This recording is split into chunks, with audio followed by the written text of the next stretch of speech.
અરે તમે આવી ગયા? રીલ્સને સ્કીપ કરતા પહેલા મારો એક ક્વેશ્ચન છે, પરંતુ પ્રોમિસ કરો કે મારા ક્વેશ્ચનનો આન્સર તમે સાચો જ આપશો. એક ઓનેસ્ટ ક્વેશ્ચન છે. જો પાર્લામેન્ટમાં 33% વુમન આવી જાય તો શું બદલાશે? પોલિસીઝ બદલાશે, પ્રાયોરિટીઝ બદલાશે કે આખી સિસ્ટમ બદલાશે? ગેસ ના કરશો, હું તમને પ્રૂફ સાથે જ આન્સર આપું છું. ફ્રેન્ડ્સ, આજે હું ઓપિનિયન નહીં પણ ડેટા ડ્રિવન ગ્લોબલ એનાલિસિસ લઈને આવી છું. નારી શક્તિ વંદન અધિનિયમ એ 33% રિઝર્વેશન નથી.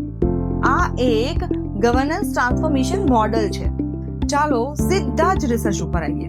વર્લ્ડ બેંકનું landmark study 49 countries 121 rural water project. Result શું આવ્યું? Participation was the single biggest factor in success.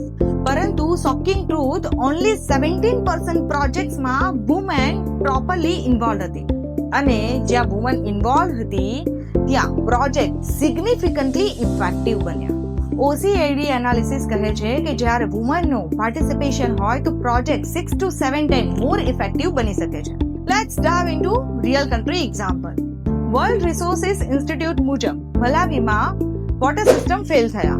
Reason woman participation નહોતી. પછી વુમનને ઇન્ક્લુડ કરવામાં આવ્યા. બિલ કલેક્શન ઇમ્પ્રૂવ થયું, સ્ટેબલ સિસ્ટમ બની અને 24,000 ફેમિલીઝને રિલાયેબલ વોટર મળ્યું.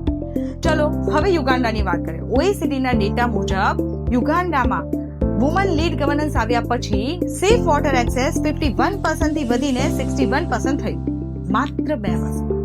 ચાલો હવે વાત કરીએ most powerful example Rwanda. Woman રિપ્રેઝન્ટેશનમાં રવાન્ડા નંબર 1 કન્ટ્રી છે. પાર્લામેન્ટમાં 61% થી વધુ સીટ વુમન પાસે છે. આ કોઈ કોઇન્સિડન્સ નથી. જેનોસાઇડ પછી રવાન્ડા વુમન લીડરશિપને આગળ લાવી. Strong social policies, gender equality laws, stable governance system. એટલે રવાન્ડા પ્રૂવ કરે છે when woman lead system transform. તો ઓવરઓલ પેટર્ન શું કહે છે?